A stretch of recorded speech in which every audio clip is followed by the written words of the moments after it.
Hey, folks. Hey, Dan. Thanks for joining. Hi, Dan. Hi, Nish. Hey, hey, Hi. Loon. Hi, Steve.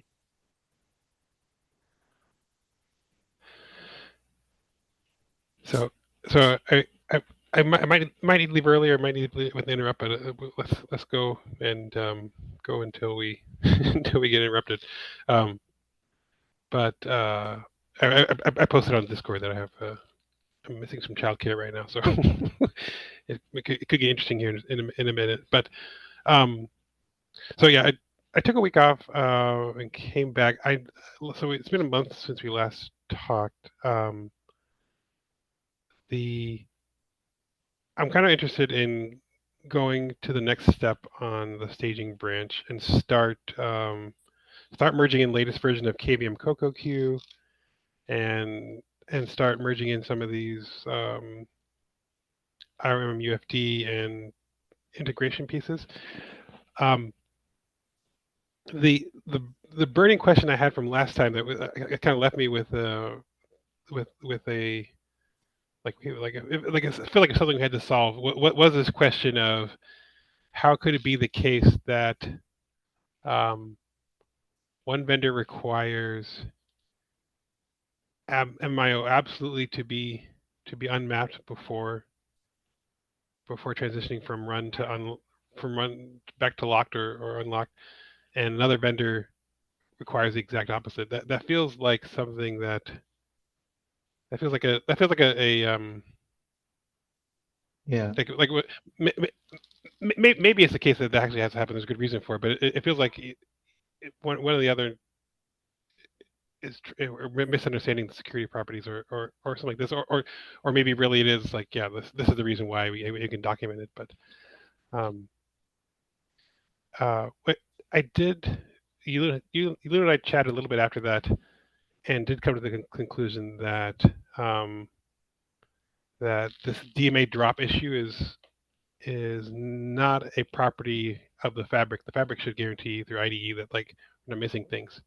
But then once it gets accepted up into the host kind Yeah. of complex, then um, then yeah, that's the point at which it could be dropped. So that's kind of like the place the Intel solution thinks it needs to defend is in that last mile of making sure that this device um, uh, is either always talking to the context that the TD approved and not potentially surprising the next TD um, or the next confidential guest that comes along.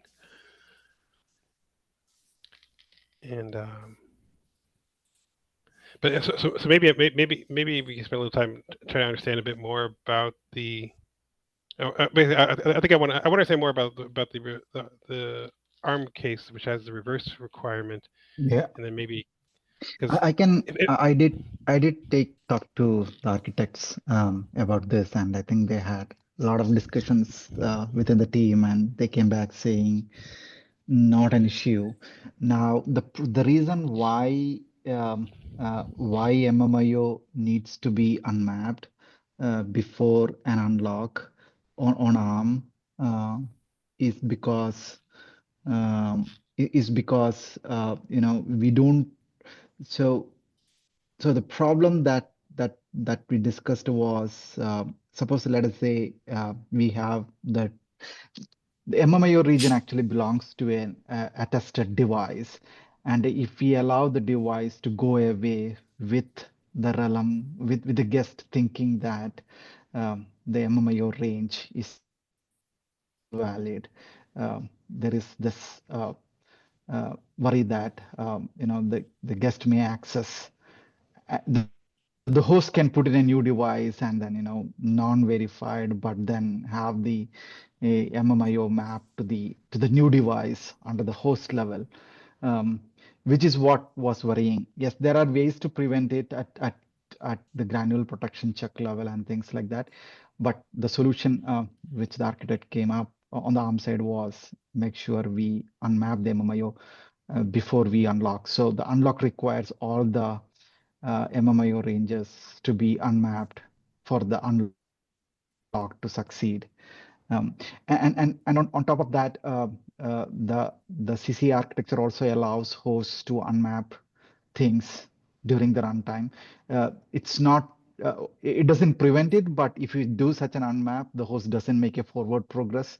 So, so the CC architecture by itself doesn't prevent a denial of service kind of a thing by the host, so the host can come in, unmap things. The only outcome of that is if the realm try to access, if the guest try to access such a thing, it will loop fault. Right? It won't make forward progress because when you try to access it, it will take a fault. The fault will go to the hypervisor, and hypervisor has to fix that up. Right? Hypervisor has a non-secure hypervisor. So the security model always allowed things to be unmapped, which is not true for I think Intel. The actual working model is that the guest says, I want this to be unmapped, and the host unmapped. But the model also allows host to unmap just like that, which results in a completely non-forward moving kind of a state where you kind of loop fault on the address. So with that premise, I think, okay, sorry. Okay, no, finish your thought. Yeah, with that premise, it was concluded that the right way to handle the problem of a different device appearing claiming to be appearing at the same MMIO range. One of the best solution was to make sure that you unmap the MMIO range of a TDI and then unlock the TDI.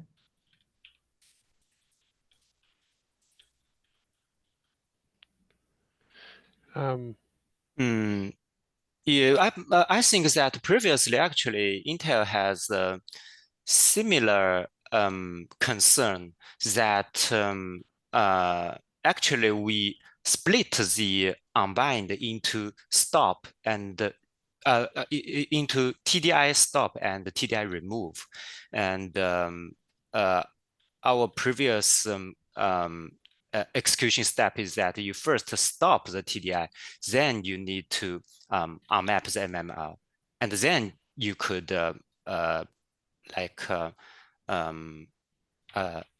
freeze the TDI. I think actually it is some similar concerns as ARM, because and I see that ARM doesn't split the unmap the TDI release process into stop and free. Then it requires the like a TDI unbind like a MMIO unmap first, and then TDI unbind later. Is that true? Yeah.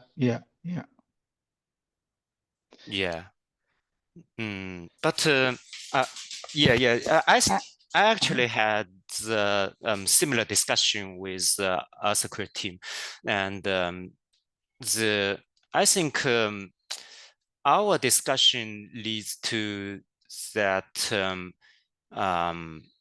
if you if you allow some stored security MMR mapping in KVM, then you need to check on the new TDI creation. You need to check if the TDI, if the MMR ranges belongs to the new TDI is already freed.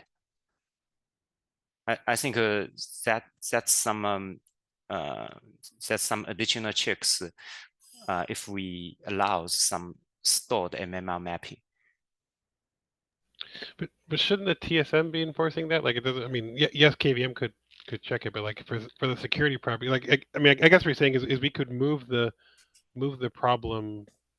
We could always like all solutions could move the problem to the mapping side to say like, hey, TSM validate that nothing else was mapped here before. You cannot delay it to map MMR mapping side, because when you have bind the TDI, the TDI become active, and it could it could access the stored MMIO, again, that's insecure. So actually, I think we need to, so the TDX module, so the firmware need to detect on the TDI bind time. If there's some stored MMIO that is requested by the new TDI, it would fail the new TDI. Right. Yeah. So yeah, sorry, not moving it to mapping time, but moving it to bind time.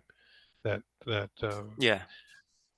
But that's not already there. I would assume that check is already there. Like you shouldn't be. It shouldn't let you bind things twice or. Yeah. And actually, I have a question that if ARM decide to unmap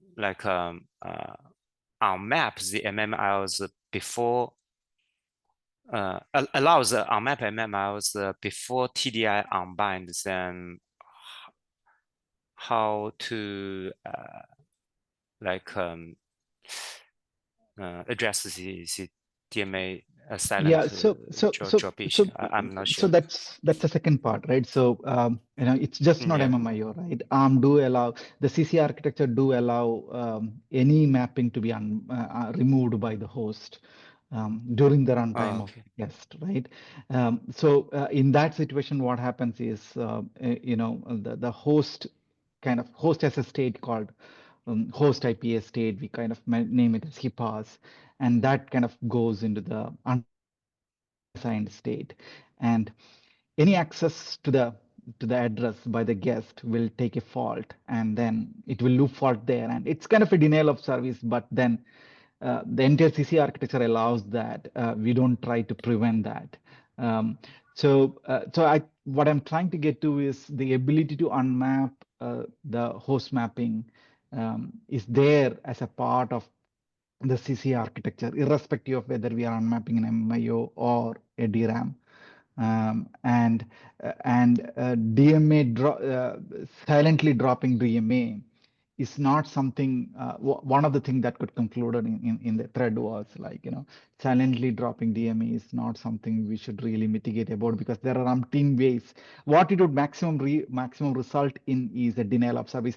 Suppose let us say that the device is writing something to a memory, and then the DMA got dropped, but then the guest invariably will read that memory location to try to find out what the device wrote, and that read will definitely fault, and the guest won't make a forward progress. So in conclusion, yes, if we allow such an unmap, what would happen is that the guest can't make forward progress. It will kind of like loop fault, and that's not something that CC architecture is mitigating against, right? So that's what got concluded. Okay, but that sounds like the security mitigation. Like you're basically saying like we don't need that in the because the concern is silently allowing the guest to consume and make forward progress on transactions like on a stale read, and you're saying that that's not possible in case of that's not possible because when we go to the state, we also block the access CPU to that access to that location. Yeah, because the stage 2 is unmapped, right? Because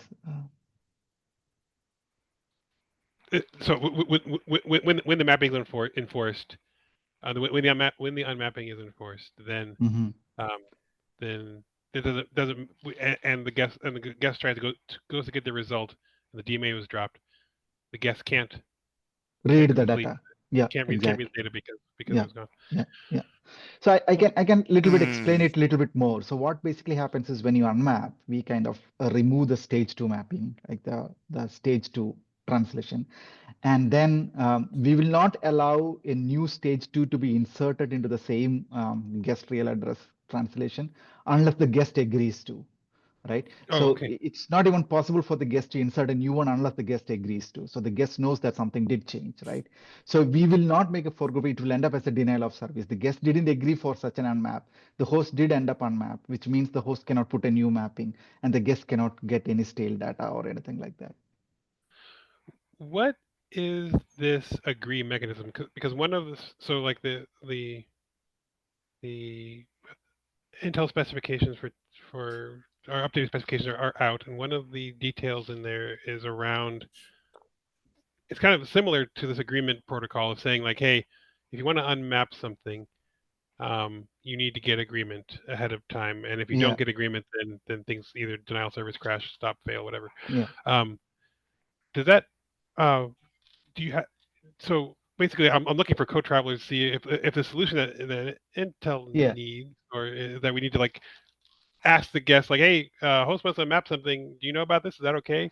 So yes, so that part of the host swap support, I think we could kind of look at it as the ability for hosts to swap things, right? For secure guest. That is still not part of the spec, but that's as in the released spec. So that's still one of the possibility, and the protocol of how do we say, how do hosts express the desire for, how do the host request the guest to allow it to unmap is still not there, right? But currently, let me kind of iterate how do we prevent a new mapping appearing, right? So the guest has a state called IPA is the intermediate physical address or the guest real address. So the guest has a state of IPA and the host has a state for IPA. Now, the guest will first set the state of IPA as empty, as in I'm okay to this to be unmapped. Then by some mechanism, the guest talks to the host. We call it RHI, Realm Host Interface, and that can issue an unmap. That's the agreed flow, right? The guest would first mark the IPA state as empty, which means the guest has already updated. The guest view of things is already updated in the secure hypervisor, and then it will ask the non-secure hypers to unmap things, right? So everything is good there. At which point, the guest view of the IPA state is what we call as empty, right? Now, if guest didn't say it as empty and the host went and unmapped things, the guest view of that IPA state become destroyed, right? That's a state it will go, because it is something that the guest didn't ask for, right? From a destroyed state, conversion to an accepted state, we call it RAM, repass RAM, right, is not allowed by the realm guest. So when we are accepting a memory, we say that don't accept a memory if the previous state of that IPA was destroyed, right? So a new translation cannot be inserted in the stage 2 if the guest view of the IPA state is destroyed, right? If the guest view of IPA state is empty, we allow a new memory to be instantiated at the same address. But if it is destroyed, we won't allow. And that's how we prevent a new translation from appearing. Now for swapping, it's yet to be worked out, because it has to have some encryption and all those things, right? And then when we are bringing the memory back in, we have to make sure that it's a memory that went out, right? Because it's a guest view of things, right? Did I make sense? That makes sense. I was gonna ask you, Loon. Do you think that mirrors what we need to do for page painting on the TDX side?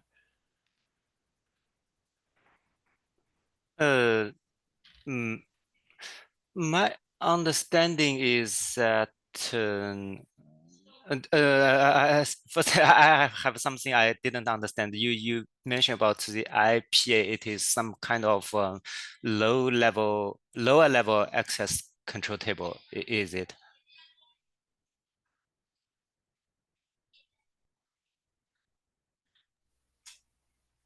Can you hear me? Question to you and Anish about this intermediate physical address IPA. IPA is okay. Maybe you lost Anish for a bit. Sorry, I got another call and I was muted. Was there a question again to me? Oh, sorry. Yeah. Elu was asking about the IPA again. Yeah. So go ahead, Elu. Yeah. Yeah. Sorry. Go ahead. Yeah. So the does I'm not sure. Does ARM share the LMMU page table and the yes the so, KVM page table?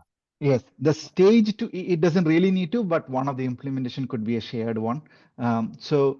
The stage 2 this is table, your first prep. This is your first option, is it? And now you are working on, is it? No, so here is the thing, right? The stage 2 page table, the level 2 page table is managed by secure hypervisor. The entire address space is managed by secure hypervisor, right?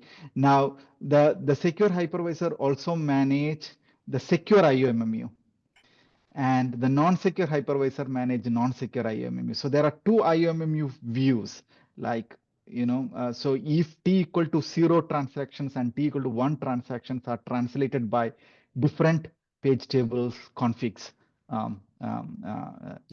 for ARM. Now, the reason why we are able to do all these things is because the non-secure hypervisor doesn't have access to the stage 2 translations. It needs to request the secure hypervisor to create a stage 2 translation. Did that make sense?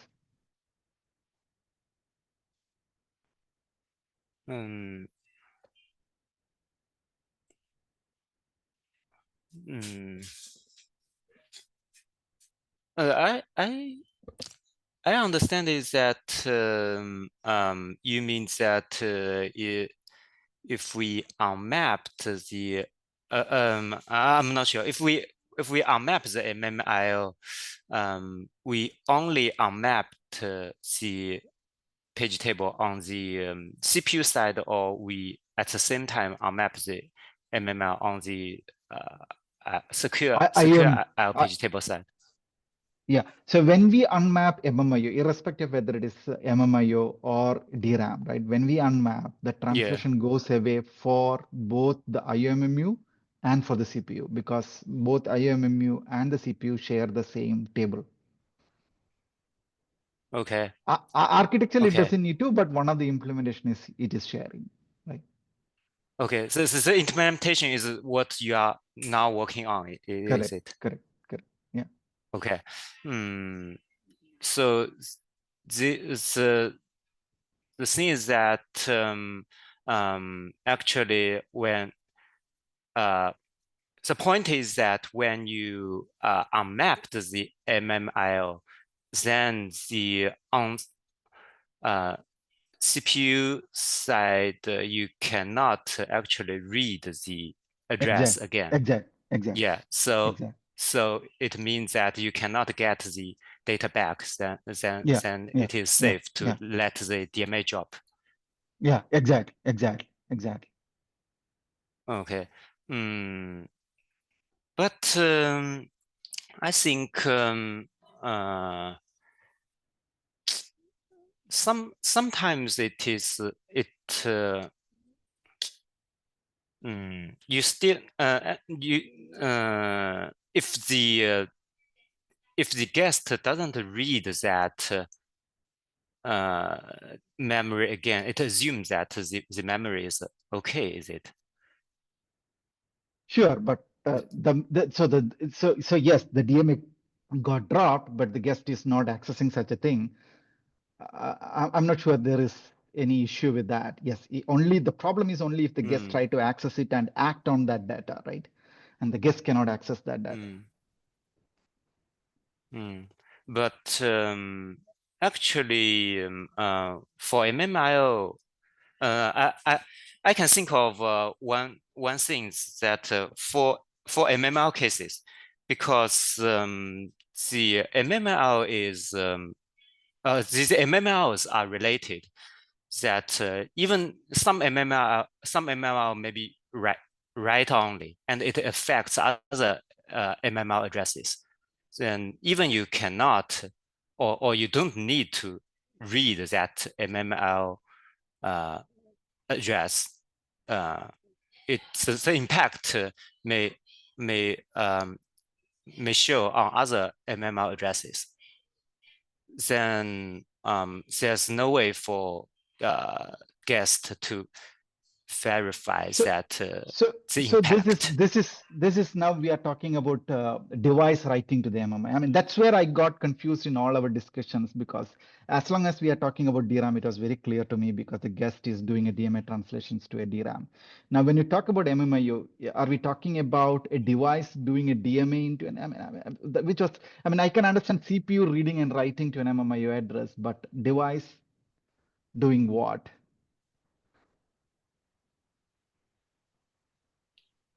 I mean that if we actually if we want to write something to one MMIO, but the MMIO maybe it's like some some queue entry or some door pair that affects other part of the device. Then when you dropped this when you dropped So that this when you say writing, when you say we want to that CPU, right? When the CPU wants to write to that MMIO address, did I get that correct? no, I mean DMA writes that MMIO and it is got dropped. Okay. The device is updating a Yeah, queue. and it actually yeah, and the guest thinks that some device state would be changed, but as the write is dropped, so it is not changed. Then it brings the inconsistencies, and the guest Yeah, could I mean, still actually access the rest. we did Yeah. discuss this. We did discuss this. I think one of the way we Yeah. discussed this was, the DMA completion is posted. The posted writes are never, there is no notification for the posted write completion, and hence, how does this really works in like Yeah. in a regular operating system, right? Forget about all this security. I think one of the conclusion was that if we have a dependency like this, the driver should ensure that um, it should try to read the queue and see, yes, it is indeed there in the queue before making an assumption about other location which gets impacted because the device updated the queue, right? I mean, it's kind of like the hardening principle of the driver. I mean, because posted DMA writes can be dropped even in otherwise also. So it's always good to kind of see that we are not assuming that the DMA write completed in the driver. I'm not sure. I don't think that is a hard requirement for all the devices. That my previous impression is Yeah. that drivers assume that a DMA write would be success if there's nothing bear out. Hi, I'm sorry, I have to ask stupid question. Why would the device do DMA to its own MMIO to update the queue? Device owns its like MMIO and it can do things internally Exactly. It without doesn't have to leaving go the through. PCI bus. When we talk about It DMA doesn't have to to be the other same. device MMIO, we rather mean, say, some Ethernet NIC wanting to write data to some GPU memory, which kind of sort of like RAM, and we want to, skip copying to main memory and then to GPU memory. So this is when we would do DMA to MMIO, and in India we are not there yet, so we're not even trying this yet, and I don't know how it's gonna work with this P2P.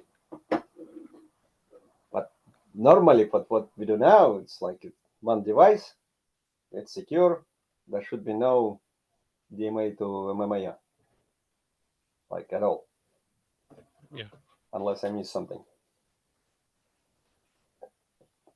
Right? No, yeah, I agree. Like I think once we've closed all the loops except the peer-to-peer case, then I think we're done, and at least for the kind of V1 implementation of like, okay, peer-to-peer is next, is like not we don't have the stuff to do the peer-to-peer problem, but otherwise, yeah, I think for this like right side effect dropping kind of issue.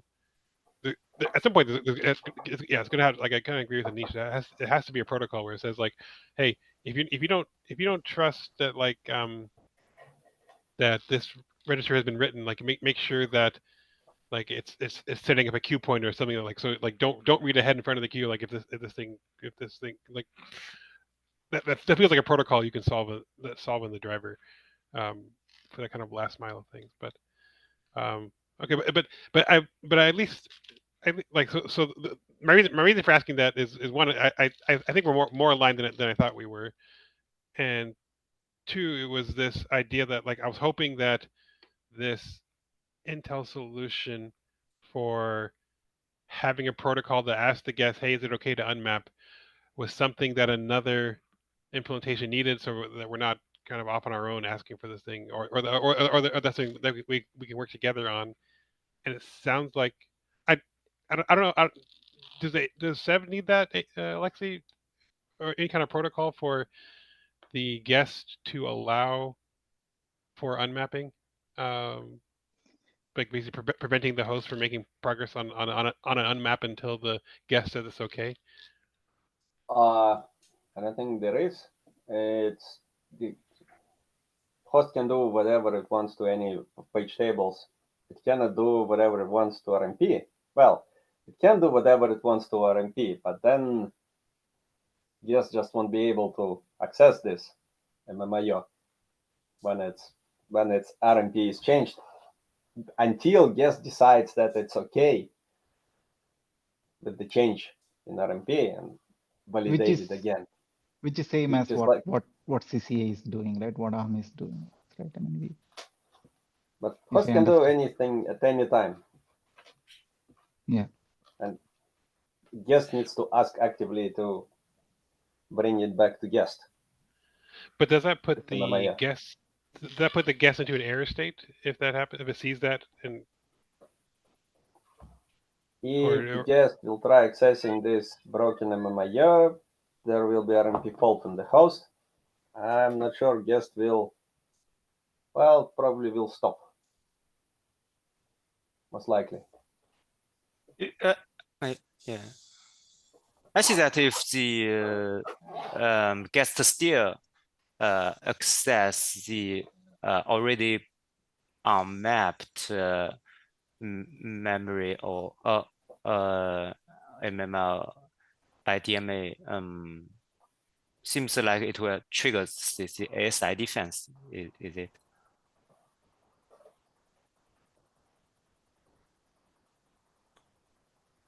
That they trigger the ASI defense that the root complex will block all the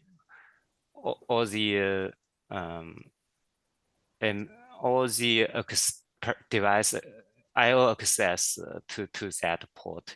Is it? That's the ASI defense. Sure I'm following.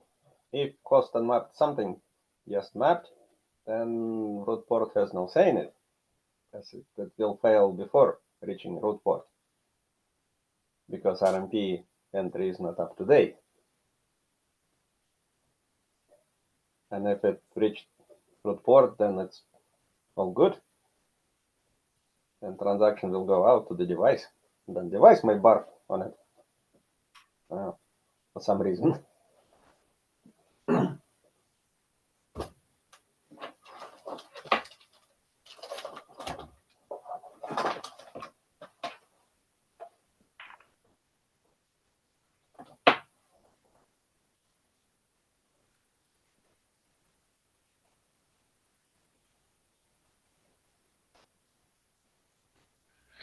Okay.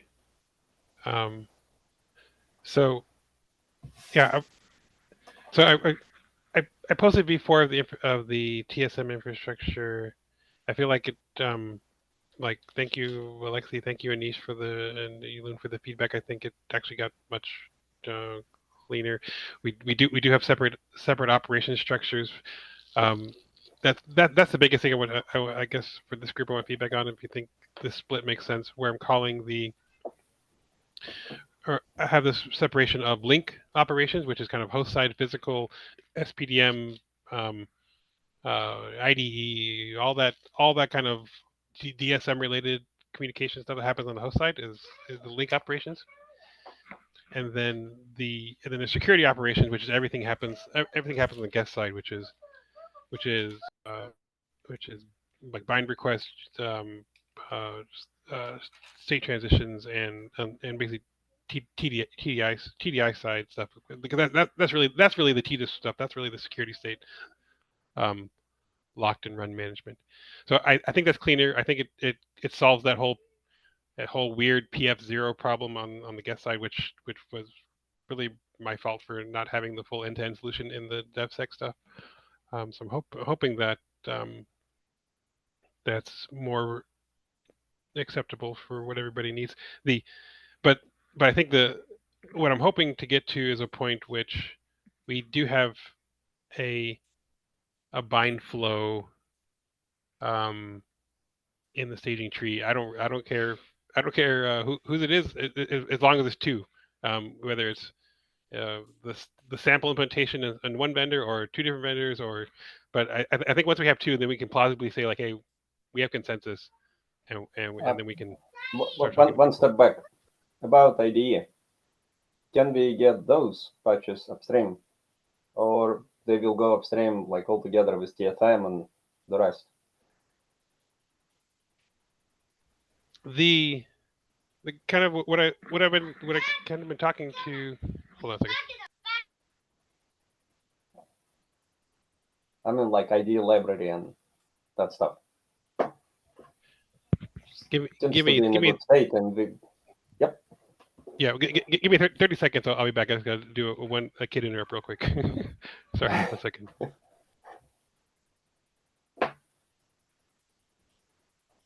Well, Dan is taking care. Like, I had one question for both Alexei and Ilun about the guest request and how that is used. I did write an email and I also checked on the Discord. See if either of you can share the guest request, how it is used in either TDX or SEV. I can redo my stuff along with that because I'm still not so clear about the type info and type info len. So if you have an example showing how guest request is used, it would be really nice if you can share that. I think, yeah. I think Dan has a comment that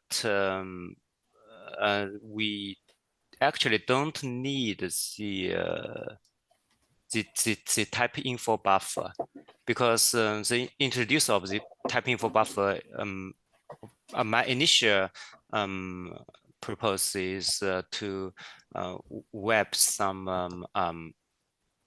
out of blob informations in that buffer, but now it is just good, perfect. I read that. Yeah. And the type is anything. It can be like get me an object size, like the mail I wrote had this example, like get me an object size, get me the object. It can be anything like that, right? It doesn't. Or do we expect type to be this is an ARM type, and then what that ARM type means should be encoded somewhere else? Yeah. I mean, if you have an example, it would help me really help me a lot. Like if you can share, it doesn't really need to be fully working one. AMD uses 3 types of messages in this guest request. First one, get TDI info, which says which state TDI is in, and hash of interface report. And how do you get the interface report, Alexei? You don't use guest request for that? For interface report, it's kind of confusing. One thing is called GHCP, Guest Host Communication Protocol. It's when guest talks to host, no TSM involved. Just SNP guest, SNP host. Via this link, we send actual interface report, certificates, measurements, all these big blobs of data. Okay, I thought we wanted guest request for that. No, wait. Okay. Now, there is this guest request thing, which works on top of this GHCP. And this part is like, there is a header which is unencrypted, so host can see. It's a request to TSM, which is PSP, which is secure firmware, right? So it knows it needs to forward this encrypted chunk of data to PSP. And it does this. So that there is So guest request on top of JHCP, and then PSP will return hashes of all these blobs, perfect. like interface report. And I understood. I understood. So in your design, you are only using guest request callback for sending encrypted requests to the TSM, right? yes. And ARM doesn't need to have the encrypted Well, for all of these requests, host needs to know some detail of that request. Some of the data is duplicated at DHCP level, and some is encrypted on two levels. Yeah. Now, I had this other question that I'm not sure whether Intel needs this encrypted thing because they can make the SEM call and I think the direct call into the secure hypervisor. ARM doesn't need encryption because we have a secure hypervisor and we can directly make. So my initial conclusion was ARM may not really need a guest request, but then last call we kind of discussed that fetching anything. So if you don't make if you are not using guest request, when the guest is requesting for an interface report or a certificate chain, we will take a VM exit into the non-secure hypervisor, and the non-secure hypervisor can return whatever needs to be there as a part of the normal exit handling. Now, one of the things we discussed in the last meeting was KVM may not really want to deal with anything to do with IO. So such an exit should exit all the way to VMM, and the VMM should make an IOCTL, and that IOCTL would do a guest request to fetch the interface report and like the measurement, the certificate chain, the VCA, and things like that. That's practically what I do, except it's not IOCTL, it's SFS. It's SysFS. Okay. So you are not using guest request for that. You are reading from SysFS. If I want just blobs of data, yes. Okay. But if I want in the guest to make sure these are the blobs I actually want and they are correct and they're signed and all that, then I need guest request. Yeah. So should we all switch to guest request instead of SysFS is what I was actually trying to ask actually. Like you mean on Okay, no, go ahead. I'll go back to the original question later, but I want to. Yeah, I have the same question. Like, you're saying that you kind of cache the interface report for SysFS to return for host queries for some reason, in addition to the actual interface report that always goes through guest requests. Don't even hash. Don't even cache. Just read it every time. Well, at least measurements I read every time. For the host side, but okay, but if the guest wants the measurements, then you do a full guest request. It's encrypted. It's a blob that gets passed through. If the guest wants everything and it wants the digest, then it will do guest request. It will end up in QEMU, and QEMU will do different things. One will be reading SysFS, and that's a different machinery, right? When like host will go to PSP and ask for certificates and measurements to update or just use cache and whatever. And another thing which will QEMU do is talk to IOMMUFD and issue this guest request thingy, which is encrypted and only returns digest, but not the data. So these are two separate steps. How, if you're only doing digests and there's two separate steps and you actually care about the full data, how do you get a nonce if there's two different requests? Like, how do you get it? Do we want a nonce guest to pass nonces for that? Yes, does pass nonce. Yes, and this nonce goes to where did I put it?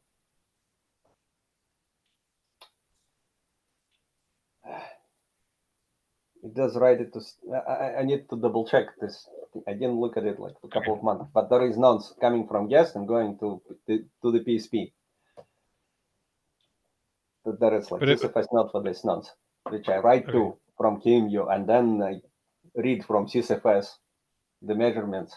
It could be like the SPDM kind of a thing, right? I think nonce can be returned to a SysFS file, and then you say, now get me the new certificate chain with the nonce or the measurement block with the nonce included. So it will appear in the SysFS with that nonce value. Okay. Just nonce needs to that's what SPDM series was doing. But overall, I think I do have this question. Should we have this SysFS or should we make sure everything goes through guest request? Yeah, because my mental model was that if we had a sysfs, the sysfs would be calling guest. If we wanted to, it would be calling guest requests behind the Yeah, scenes. yeah, And if we had an ioctl, the ioctl would be calling guest requests. There'd basically yeah, yeah. two different ways to do the same thing. Well, in my system, if I want to get certificate chain from device, there is nothing about guest here. You just get certificate chain. Your certificate Yes. chain over the SPDM session, right? Correct. Yeah, I mean, but doesn't PSP manage the SPDM session? Can you create another SPDM session from the host to get the certificate chain? Don't you have to ask PSP to get the certificate chain for the device? You could do that. Yes. Okay. But since PSP is going to do this anyway, we don't do it in the host. But we could definitely, yes. I mean, Lucas 3 would reject our device because it's really a test device, but otherwise should work. Maybe the question is what is the operation you like? Do you have two separate? Are you thinking of two separate operations? One for unencrypted blob retrieval and one for message passing? Right. Okay. Do we really need that, or do we kind of abstract everything under guest request and then say whether it is encrypted or unencrypted, the TSM interface for fetching measurement, fetching certificate chain, fetching VCA is all guest request? Like I did ask that specific question. I did share my implementation, and the type was the confusion I had. So maybe one of the way to conclude this discussion is either Yulun or Alexei can respond with. I think I understood what Alexei is trying to say on the Intel side, because Intel is more closer to what ARM is doing there. Because if the guests want to request something, it doesn't have to go to the normal non-secure hypervisor. It can directly ask the secure hypervisor for a hash or for like anything. It can directly request a secure hypervisor and get the hash. Non-secure hypervisor is not involved at all. So we come to non-secure hypervisor for anything that is cached in the non-secure world because it's a big chain of certificate or it's a big measurement block, which is what Alexei fetched from the sysfs, right? So if you are saying it's going to be sysfs, then I don't need guest request at all. Well, see, these blobs, if I use sysfs, they're going to be limited by 4K, right? You cannot have megabytes in sysfs, even if it's binary data. So I will have to do something about it. So can configFS do this? Bigger blobs? Or I need to switch to ioctls eventually? At which point you are saying we will all use guest request, IOMMUFD, ioctls for fetching all these things. Right. But then IOMMUFD will have to deal with all of that. They will probably don't want to. So right now I have it implemented as an IOMMUFD. Right now I have implemented it as an IOMMUFD ioctl, where the ioctl will come in and call the TSM guest request. And so for me, there are two operations. One is get the size of the object and read the object, right? What object is kind of like ARM specific. It could be VCA, it could be certificate chain, it could be measurement block. So the type is these operations, right? DA object. Like, so I shared my email. It probably is much easier with that code to discuss this. Sorry, I will have a look and reply. Yeah. Put it under this bring up of new chip. Yeah, I understand. So I also had another question, Dan, if I can. Yeah, sorry. Go ahead, Alan. I see that we have some extra guest requests other than the certification chain and that kind of things. Like for Intel, it has some more device translation, device state. TDSP state translation, like translate from locked to start. And I see that on MD's code, there's also some things that go through this guest request, like MMIO. I did not give guest control over the state. It's not choosing run or config locked. It's when it just does info, get info. This is when QEMU will trigger bind state. But there are two more requests which I need guest request for. And I need stop me. But these two requests, first one is enable MMIO range. And the other one is enable DMA operations for this device. And these are all encrypted. And these are some of that host can see. I duplicate, say, range, because I need host to do its part on RMP table. And then I need PSP to do the other part of RMP table handling. So we are not going to have TSM ops for these operations, is it? I thought there will be TSM ops for these things rather than this big multiplexer called guest request, because these are tedious kind of a thing, right? As in like transition to enable DMA, enable MMIO, or all these things are common. So shouldn't we have TSM ops for this, or should it all be under guest request? Well, those are TSM ops in the guest, so they're not like hidden. In the guest, they are in plain text, and you could try and generalize those. I just couldn't come up with any good idea how to do that. Sorry, I interrupted a bunch of people. Oh no. I mean, but I am feeling like that we don't want a big multiplexer, like, and especially if it's a common operation of, like, state transition, enable MMIO, enable DMA. That seems like something everybody's going to do. Why wouldn't those be an op? Especially if those operations need to talk to the host, or they need to talk to the TSM. You should probably make those named operations.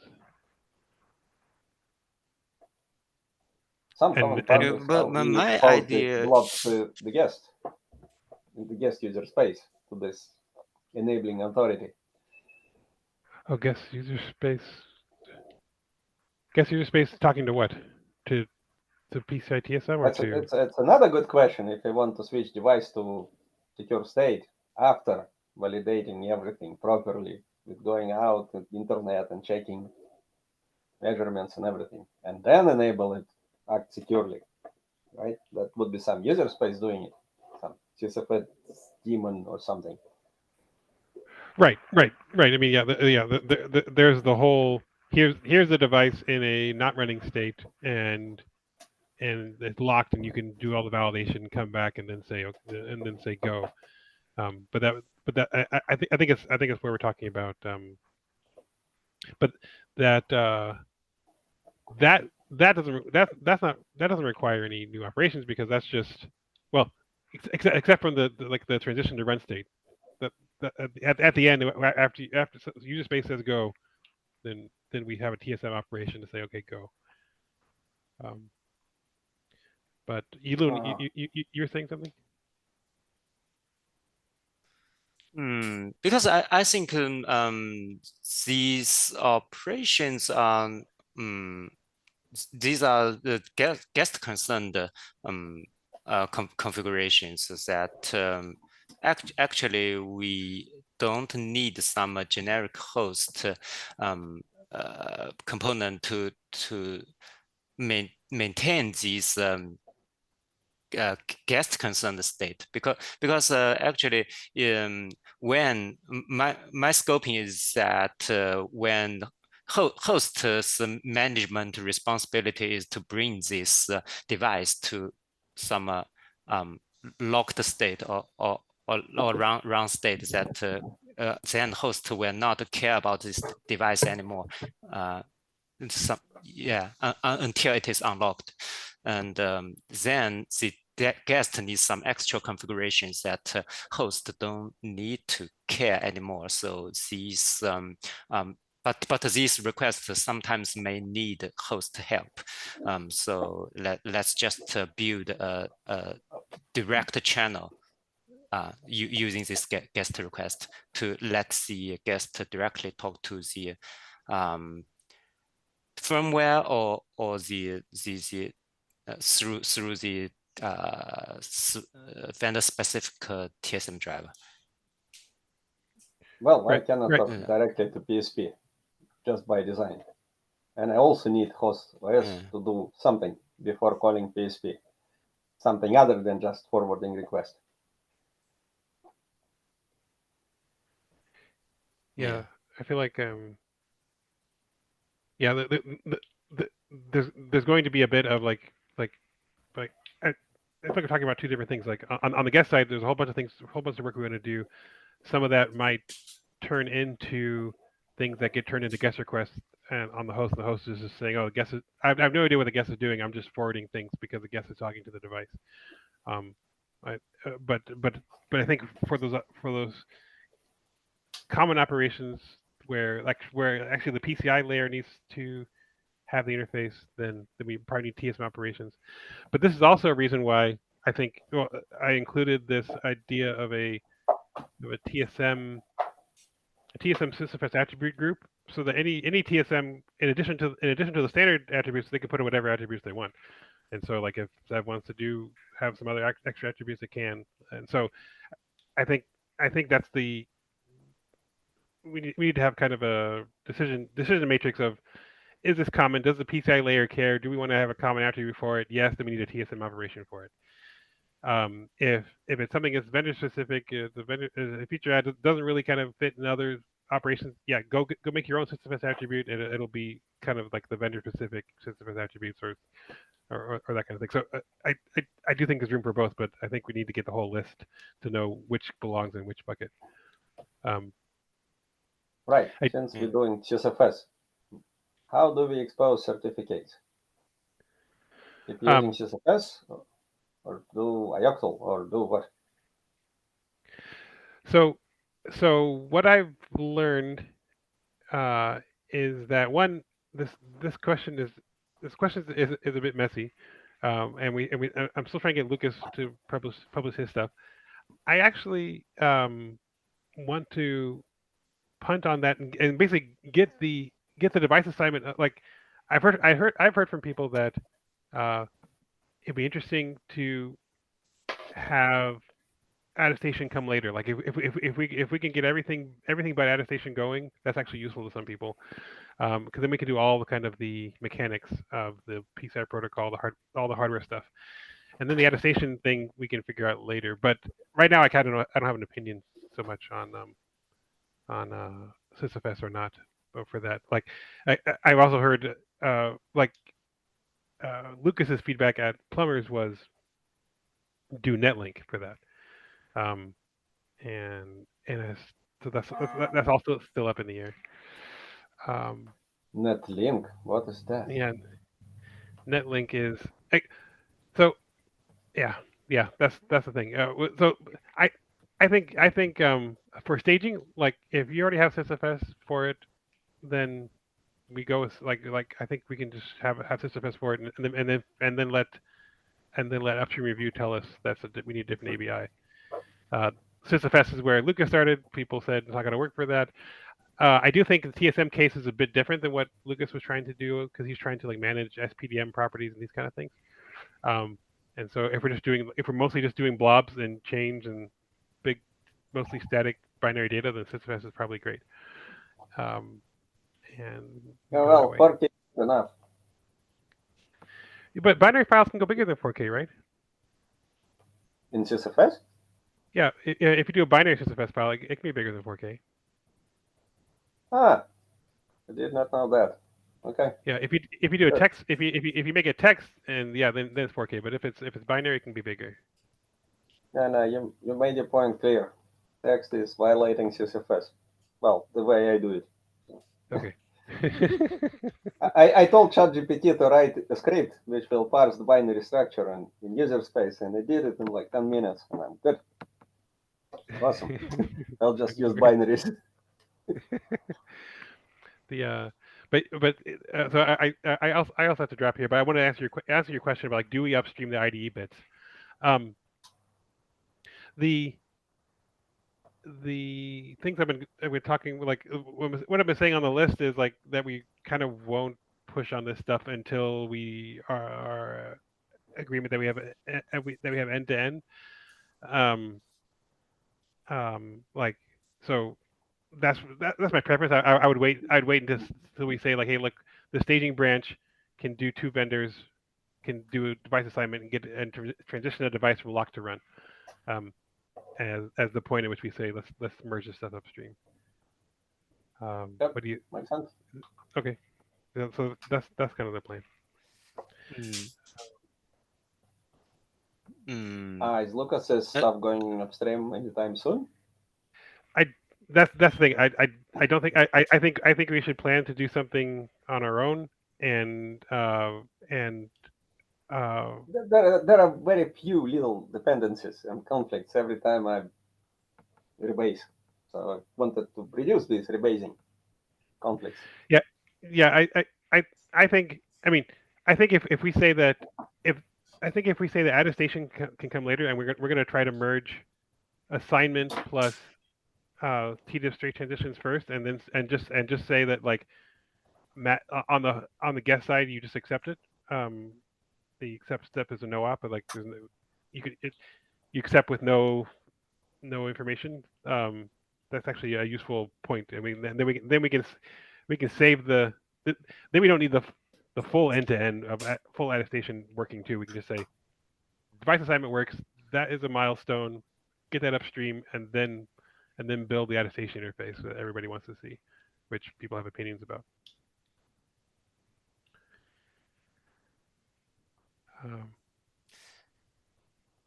So we don't I rely on have Lucas another concern. Do we rely or don't we rely on Lucas's work on creating this PCI infrastructure and all of that? We don't rely on Lucas's work if we're not trying to upstream attestation support in V1. I'll say it that way. Okay, right. So if device is authenticated, we don't care at this point. Yeah. Got it. Okay. Yeah. If you just accept it, then you don't need to read the certificates because you're just accepting it. Well, okay. I still have all this stuff in my tree, so I kind of will have to rebase anyway for the time being. Okay. But okay, that's the plan. Yeah, I think that plan gets us out of needing to be like it's one less dependency and it's a useful product at the end. It's a useful milestone. All right. Elon, you said you had one more concern? Yeah. I actually have a little concern about the SysFS approach to expose and deliver the like some blobs like a TDI report to guest, because actually every different vendors may have different encapsulation of the CC certifications and report that guest requested.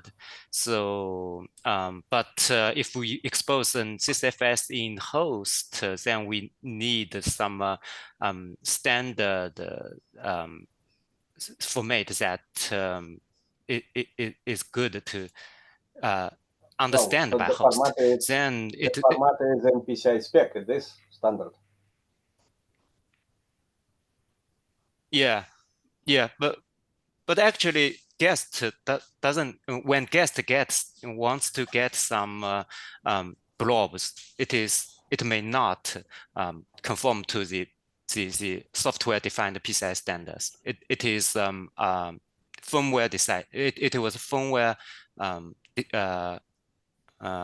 defined format. Then it comes to says effort. If we want to go through this effort, my firmware uses PCI spec format, and I think that's the device which uses PCI spec format, and device does libs DDM internally. So it's all well defined. even like the measurement format, the dice for like in the digest format, I thought that was different between vendors, like different vendors. Or, but You but can but put extra stuff in it, but the interface report is the same. so I don't think SysFS is going to be the way in the end. Like I think it's okay if it's in there for staging purposes, like especially if you already have it, and especially if you just make it a Sev specific attribute. Then but that's kind of why I like that the ioctl approach, because it stayed contained with the handler that's going to already, like it's already going to be a TDX specific exit handler in QEMU. There's already a Sev SMP specific exit handler in QEMU, so that uh, that that handler and that QEMU code can just turn around and run ioctl versus the sysapache attribute that is going to be hard to define in a common way that says this is the exact same data you're going to get from TDX SMP and the ARM thing. But yeah, but that's also a question I kind of want to kind of punt on if we don't have to do this right away. But yeah, I kind of see your point, Yulin. Yeah. I actually don't object to have some sysfs in host kernel to expose these TDI reports. That I just don't want to use this sysfs to and let user space to recapitulate it and then feed to guest, because this is not necessary. Actually, the firmware gives the host the user space will have to do it via ioctl or via reading sysfs.